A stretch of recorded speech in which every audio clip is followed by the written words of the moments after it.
Hello നമസ്കാരം. മഴതോരു മുംബൈയുടെ ഏറ്റവും ലേറ്റസ്റ്റ് എപ്പിസോഡിൻ്റെ സ്റ്റോറിയാണ് പറയാൻ പോകുന്നത്.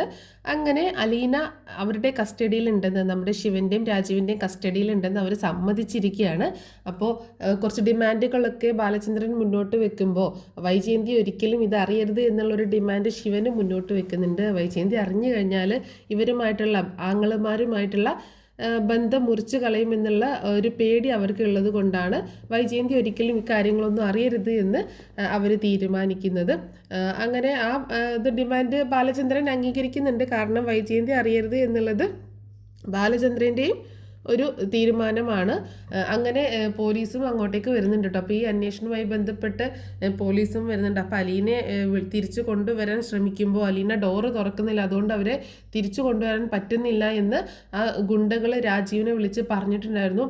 അപ്പോൾ അവസാനം അലീനയെ രക്ഷിക്കണമെന്നുണ്ടെങ്കിൽ, അലീന വീട്ടിൽ നിന്ന് പുറത്തിറങ്ങണമെന്നുണ്ടെങ്കിൽ ഇവരവിടെ എത്തണം എന്നുള്ള ഒരു തീരുമാനത്തിലെത്തുകയാണ്. അങ്ങനെ എത്രയും പെട്ടെന്ന് തന്നെ എല്ലാവരും കൂടിയിട്ട് അലീനയെ പൂട്ടിയിട്ട ആ സ്ഥലത്തേക്ക് പോകുന്നുണ്ട്. രാജീവിൻ്റെ ഗുണ്ടകളൊക്കെ അപ്പോഴേ അവിടെ നിന്ന് പോയിട്ടുണ്ടായിരുന്നു. അങ്ങനെ ബാലചന്ദ്രനും അതുപോലെ ഗംഗാധര മേനോനും ശിവശങ്കര മേനോനും രാജീവ് മേനോനും പോലീസുകാരും വനിതാ പോലീസും എല്ലാം ഉണ്ട്. എല്ലാവരും, കൃഷ്ണമോളും ഉണ്ട്. എല്ലാവരും കൂടിയിട്ടാണ് അലീനയെ രക്ഷിക്കാനായിട്ട് അവിടേക്ക് ചെല്ലുന്നത്. അവിടെ ചെല്ലുന്ന സമയത്ത് ആ വീട്ടിൽ ആരുമില്ലല്ലോ. ആ ഗുണ്ടകളൊക്കെ അവിടെ നിന്ന് പെട്ടെന്ന് പോയിട്ടുണ്ടായിരുന്നു. കാരണം അവരിനെങ്ങാനും ഇനി പോലീസിൽ പിടിയിലായിട്ടുണ്ടെങ്കിൽ ബാലചന്ദ്രൻ അവർക്കെതിരെ കേസ് കൊടുക്കും എന്നൊക്കെ ഉള്ളത് കൊണ്ട് അവരവിടെ നിന്ന് പെട്ടെന്ന് പോയിട്ടുണ്ടായിരുന്നു. അങ്ങനെ അവരവിടേക്ക് എത്തുന്ന സമയത്ത് അകത്തേക്ക് കയറുമ്പോൾ ഡോറൊക്കെ ലോക്ക് ചെയ്തേക്കില്ലേ, അലീന ഉള്ള റൂം ലോക്ക് ചെയ്തേക്കാണ്. ആ സമയത്ത് അതിൻ്റെ മുന്നേ തന്നെ ഗുണ്ടകൾ വന്നിട്ട് അലീനയോട് പറയുന്നുണ്ടായിരുന്നു, ഇവർ പോകുന്നതിന് മുൻപ്, ബാലചന്ദ്രനും പോലീസൊക്കെ അങ്ങോട്ടേക്ക് എത്തുന്നതിന് മുൻപ് വാതിൽ തുറക്കാൻ പറയുന്നുണ്ടായിരുന്നു. നിന്നെ രക്ഷിക്കാൻ വേണ്ടിയിട്ടാണ്, നിന്നെ ഒന്നും ചെയ്യാനല്ല, തിരിച്ച് വീട്ടിൽ കൊണ്ടുപോയി വിടാനാന്നൊക്കെ പറയുമ്പോൾ അതൊന്നും കേട്ടിട്ട് അലീന ഡോറ് തുറക്കുന്നില്ല. അങ്ങനെയാണ് അവർ രാജീവിനെ വിളിച്ച് കാര്യം പറയുന്നത്. അങ്ങനെയാണ് രാജീവും എല്ലാവരും കൂടിയിട്ട് അങ്ങോട്ടേക്ക് വരുന്നത്. അങ്ങനെ പെട്ടെന്ന് ബാലചന്ദ്രൻ ജനലിൻ്റെ അടുത്തേക്ക് വന്നിട്ട് മോളെ അച്ഛനാണ് വന്ന് വാതിൽ തുറക്കുക എന്ന് പറയുമ്പോഴാണ് അലീന ആകെ ഞെട്ടിപ്പോകുന്നത്. പെട്ടെന്ന് അലീന ഞെട്ടിപ്പിടിഞ്ഞ് എഴുന്നേറ്റ് ആ ജനലിൻ്റെ അടുത്തേക്ക് വരികയാണ്. അച്ഛ എന്നെ രക്ഷിക്കുക അച്ഛ എന്നൊക്കെ പറഞ്ഞുകൊണ്ട് ഇങ്ങനെ കരയണം. പേടിക്കേണ്ട മോളെ, ഒന്നും പേടിക്കേണ്ട, ഞങ്ങളൊക്കെ ഉണ്ട്, അച്ഛൻ വന്നില്ലേ, ഇനി മോൾക്കൊന്നും സംഭവിക്കില്ല, മോള് വന്ന് വാതിൽ തുറക്കുക എന്നൊക്കെ പറയുന്നുണ്ട്. അച്ഛൻ എനിക്ക് പേടിയാവുന്നു, അച്ഛ ആരാ അവരൊക്കെ, എന്നെ എന്തിനാണ് കൊണ്ടുവന്നത് എന്നൊക്കെ അലീന ഇങ്ങനെ ചോദിക്കുന്നുണ്ട്. ആ സമയത്ത് ബാലചന്ദ്രൻ ഇങ്ങനെ ഭയങ്കര പാനിക്കായിട്ടാണ് അലീന നിൽക്കുന്നത്. ആ സമയത്ത് ഗംഗാധരനെയും അലീന അവിടെ കാണുന്നുണ്ട്. പക്ഷേ അച്ഛൻ്റെ മുഖത്ത് തലയിൽ ഇങ്ങനെ പിടിച്ച് കവളിലൊക്കെ ഇങ്ങനെ പിടിച്ചിട്ട് അച്ഛ എന്നെ രക്ഷിക്കുക, അച്ഛൻ എനിക്ക് പേടിയാവുന്ന അച്ഛ എന്നൊക്കെ പറഞ്ഞ അലീന ഇങ്ങനെ പൊട്ടിക്കറിയാണ്. അങ്ങനെ അതേ അച്ഛൻ അപ്പുറത്തൂടെ വരാൻ, ഡോറിൻ്റെ അടുത്തേക്ക് വരാൻ, മോള് വന്ന് ഡോറ് തുറക്കുക, അച്ഛനാണ് വരുന്നത് എന്ന് പറയുന്നുണ്ട്. അങ്ങനെ ബാലചന്ദ്രനും ഗംഗാധര മേനോനും കൂടിയിട്ട് അകത്തേക്ക് കയറി പോവാണ്. പോലീസും കൂടെ പോകുന്നുണ്ട്. അങ്ങനെ കൃഷ്ണമോളും കൂടി ചെല്ലുന്നുണ്ട്. അങ്ങനെ ഡോറ് തുറക്കാൻ വേണ്ടി പറയണം അലീനയോട്. അങ്ങനെ അലീന ഡോറ് തുറന്ന് വരുമ്പോൾ ബാലചന്ദ്രനെ കണ്ട് കെട്ടിപ്പിടിക്കുകയാണ്. അച്ഛാ എന്ന് പറഞ്ഞിട്ട് കെട്ടിപ്പിടിച്ച് കരയാണ്. സാരില്ല പോട്ടെ, സാരില്ല വിഷമിക്കണ്ട എന്നൊക്കെ പറയാണ്. പേടിച്ചു പോയോ എന്നൊക്കെ ചോദിച്ച് ആശ്വസിപ്പിക്കുന്നുണ്ട്. അതുപോലെ കൃഷ്ണമോളും അലീനയുടെ കയ്യിൽ ഇങ്ങനെ മുറുകെ പിടിക്കുന്നുണ്ട്. കാരണം അലീന വല്ലാണ്ട് പേടിച്ചു പോയിരുന്നു. തൻ്റെ ജീവിതം തീർന്നു എന്നുള്ള ഒരു ലെവലിൽ വരെ അലീന എത്തിയിരുന്നു. അപ്പോൾ അതൊക്കെ ആലോചിച്ചപ്പോൾ അലീനയ്ക്ക് ഭയങ്കര സങ്കടം വരികയാണ്. അങ്ങനെ ഭയങ്കര ആശ്വസിപ്പിക്കുന്നൊക്കെ ഉണ്ട് ബാലചന്ദ്രൻ. അതുപോലെ ഗംഗാധരനും അലീനയോട് ഭയങ്കര നല്ല രീതിയിലാണ് സംസാരിക്കുകയും ഒക്കെ ചെയ്യുന്നത്. അങ്ങനെ എല്ലാവരും കൂടി പുറത്തേക്ക് ഇങ്ങനെ വരികയാണ്. പുറത്തേക്ക് വരുന്ന സമയത്ത് അലീന കാണുകയാണ് രാജീവും അതുപോലെ ശിവശങ്കരനും ഒക്കെ അവിടെ നിൽക്കുന്നത്. അവരെ കണ്ടപ്പോൾ അലീനയ്ക്ക് ഭയങ്കര പേടിയാണോ ദേഷ്യമാണോ അങ്ങനത്തെ ഒരു എക്സ്പ്രഷനാണ്. അങ്ങനെ പുറത്തിറങ്ങി വന്ന സമയത്ത് ബാലചന്ദ്രൻ ഗംഗാധരൻ പറയുന്നുണ്ട്, നമുക്ക് പോകാം എന്ന് പറയാണ്. അങ്ങനെ പോയാൽ എങ്ങനെയാണ് ഗംഗേട്ടാ, ഇതിന് കുറച്ച് തീരുമാനമാക്കാനൊക്കെ ഉണ്ട്, അങ്ങനെ എത്ര പെട്ടെന്നൊന്നും പോകാൻ പറ്റത്തില്ല എന്ന് പറയാണ്. ഇനി എന്താണ്, പെട്ടെന്ന് വീട്ടിലെത്തിക്കൂടെ, ആ കുട്ടിക്ക് അലീനയ്ക്ക് ഭയങ്കര ക്ഷീണമുണ്ട്, അവളൊന്ന് റെസ്റ്റ് എടുക്കട്ടെ എന്ന് പറയുമ്പോൾ ആ റെസ്റ്റൊക്കെ വേണം, അവൾക്ക് റെസ്റ്റൊക്കെ വേണം, അവൾ എൻ്റെ അടുത്ത് അല്ലേ ഉള്ളത്, അവളെ എൻ്റെ അടുത്ത് കിട്ടിയല്ലോ, എൻ്റെ കയ്യിൽ കിട്ടിയല്ലോ, ഇനി അവൾക്ക് യാതൊരു കുഴപ്പവും വരില്ല, പക്ഷെ അതിന് മുൻപ് ചെയ്ത് തീർക്കേണ്ട കുറച്ച് കാര്യങ്ങളുണ്ട് എന്ന് പറയണം. അവളോട് ഈ പ്രവൃത്തി ചെയ്തവരുണ്ടല്ലോ അവളുടെ കാല് പിടിച്ച് മാപ്പ് പറയണം എന്ന് പറയണം. അത് കേട്ടപ്പോൾ രാജീവും ശിവനും ആകെ ഷോക്കായി പോകുന്നുണ്ട്. ഗംഗേട്ടനും ആകെ ഷോക്കായി പോവാണ്.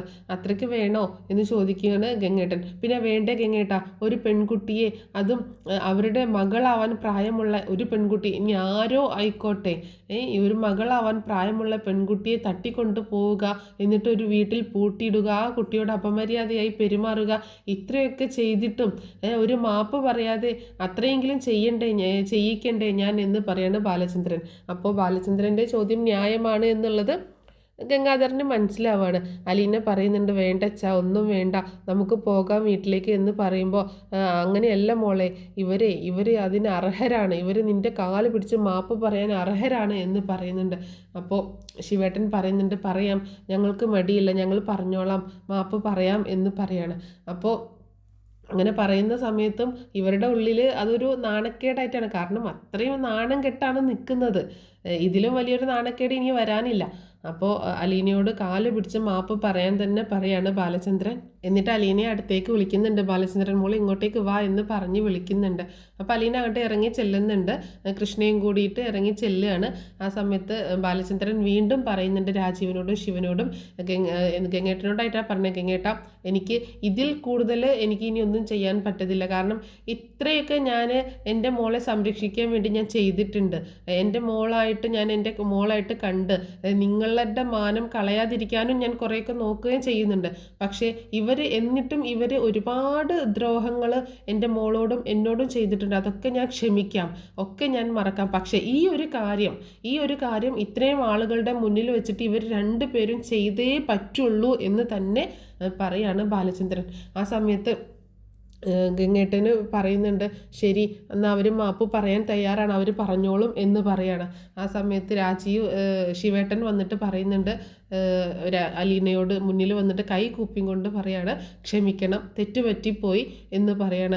ആ സമയത്ത് ബാലചന്ദ്രൻ ഇങ്ങനെ പുച്ഛത്തിൽ ചിരിക്കണം. അലീന ആകെ അമ്പരന്ന് നിൽക്കട്ടോ. ഇതൊന്നും അലീനയ്ക്കൊന്നും മനസ്സിലാവുന്നില്ല. കൃഷ്ണയ്ക്കാണെങ്കിൽ കാര്യങ്ങളൊക്കെ അറിയാമല്ലോ. കൃഷ്ണ അവിടെ ഇങ്ങനെ നോക്കി നിൽക്കുകയും ചെയ്യുന്നുണ്ട്. അപ്പോൾ ശിവൻ പറയുന്നുണ്ട്, ഒന്നും അറിയത്തില്ലായിരുന്നു മോള്, ഞങ്ങളോട് ക്ഷമിക്കണം, അറിയാതെ ഒരുപാട് ദ്രോഹങ്ങൾ ചെയ്തിട്ടുണ്ട്, എല്ലാം മറക്കണം, പൊറുക്കണം, ഇനി ഒരു തെറ്റും ഞങ്ങളുടെ ഭാഗത്ത് നിന്ന് ഉണ്ടാവത്തില്ല എന്നിങ്ങനെ പറയാണ് ശിവേട്ടൻ. അങ്ങനെ ശിവേട്ടനെ അത് പറഞ്ഞിട്ട് അവിടെ നിന്ന് മാറി നിൽക്കുന്നുണ്ട്. കൈ കൂപ്പിയും കൊണ്ട് അങ്ങനെ പറയുന്നു മാത്രമേ ഉള്ളൂ. അപ്പോൾ കാല് പിടിച്ച് മാപ്പ് പറയാനൊക്കെ പറയുന്നുണ്ടെങ്കിലും ശിവേട്ടൻ അങ്ങനെ ചെയ്തിട്ടൊന്നുമില്ല. പക്ഷേ രാജീവ് ഇങ്ങനെ മാപ്പ് പറയാനായിട്ട് വരുമ്പോൾ രാജീവ് വേഗം വന്നിട്ട് ഇംഗ്ലീഷിൽ അങ്ങോട്ട് പറയാണ്, പ്ലീസ് ഫോർഗിവ് മീ എന്ന് പറയണേ.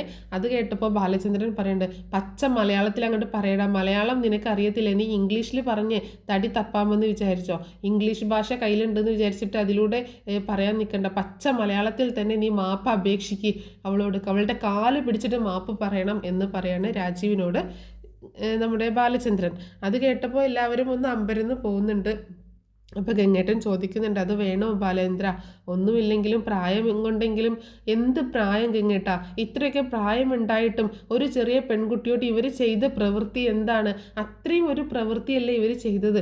എന്നിട്ട് ഈ ഒരു കാര്യം ചെയ്യിപ്പിച്ചില്ല എന്നുണ്ടെങ്കിൽ ഇതിൽ പിന്നെ എന്ത് പ്രായമാണ്? ഇത്രയും പ്രായം ബോധം ഉണ്ടായിട്ട് ഇവർ ചെയ്ത പ്രവൃത്തി ഇതല്ലേ.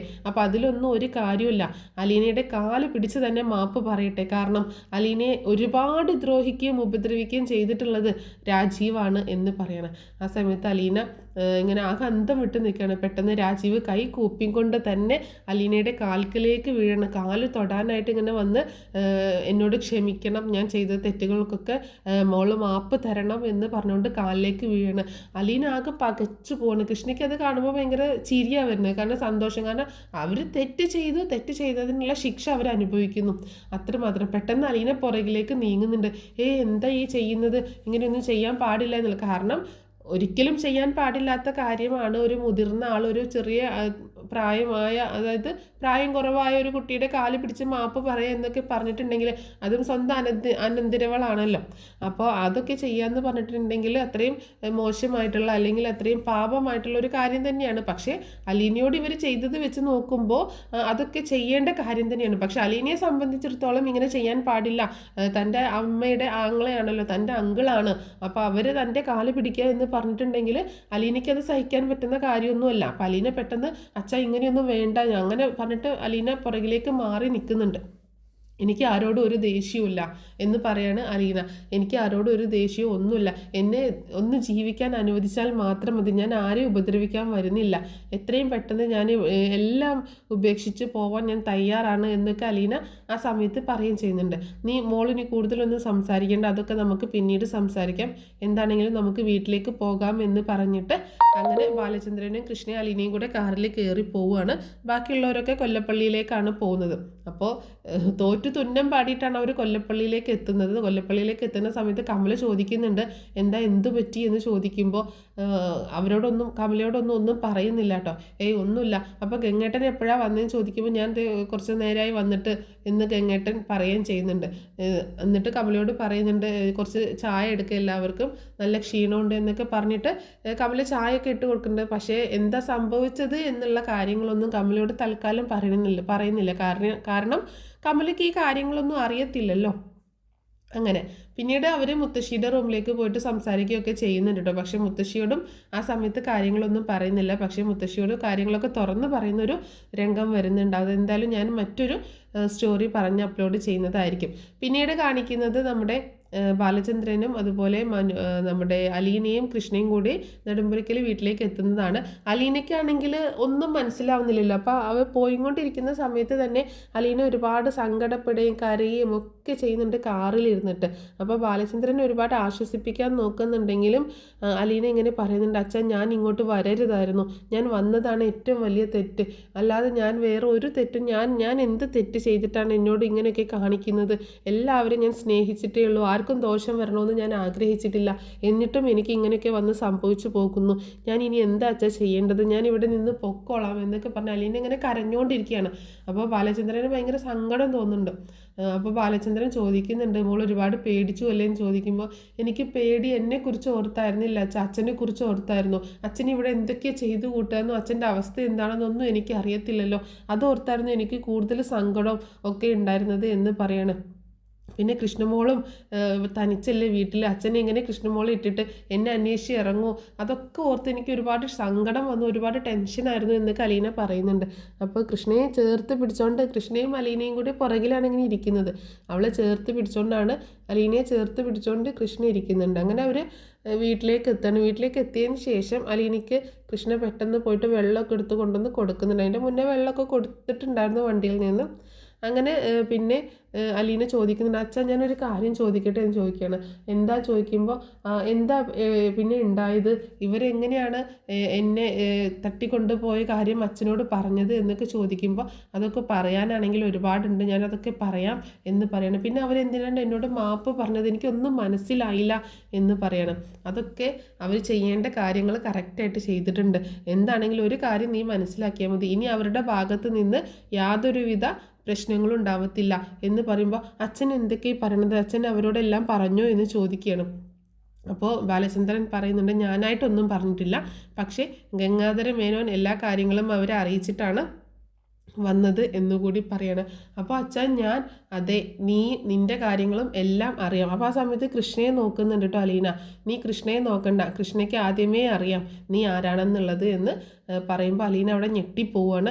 അപ്പോൾ അലീന പറയുന്നുണ്ട്, അച്ഛൻ ഞാൻ എന്നൊക്കെ പറഞ്ഞിങ്ങനെ എന്തൊക്കെയോ പറയാൻ തുടങ്ങി. എന്നിട്ട് പറയുന്നുണ്ട്, അച്ഛൻ ഞാൻ പോവുകയാണ്, ഇനിയും ഞാൻ ഇവിടെ നിന്ന് കഴിഞ്ഞാൽ പ്രശ്നങ്ങൾ കൂടത്തല്ലേ ഉള്ളൂ, അതുകൊണ്ട് ഞാൻ പോവുകയാണ് എന്ന് പറയുമ്പോൾ ബാലചന്ദ്രൻ പറയുന്നുണ്ട്, നീ പൊക്കോ, പക്ഷേ ഇപ്പോഴല്ല, കുറച്ച് കഴിയട്ടെ, വൈചിന്തിയുടെ അസുഖമൊക്കെ ഒന്ന് മാറട്ടെ, അത് കഴിഞ്ഞതിന് ശേഷം നിനക്ക് എവിടേക്കാണ് പോകേണ്ടതെന്ന് വെച്ചാൽ ഞാൻ കൊണ്ടാക്കാം നിന്നെ, അതുവരെ നീ ഇവിടെ നിന്ന് എങ്ങോട്ടേക്കും പോവുകയും ചെയ്യരുത്, പോകുന്ന കാര്യത്തെക്കുറിച്ച് സംസാരിക്കുകയും ചെയ്യരുത് എന്ന് പറയാണ് ബാലചന്ദ്രൻ അലീനയോട്.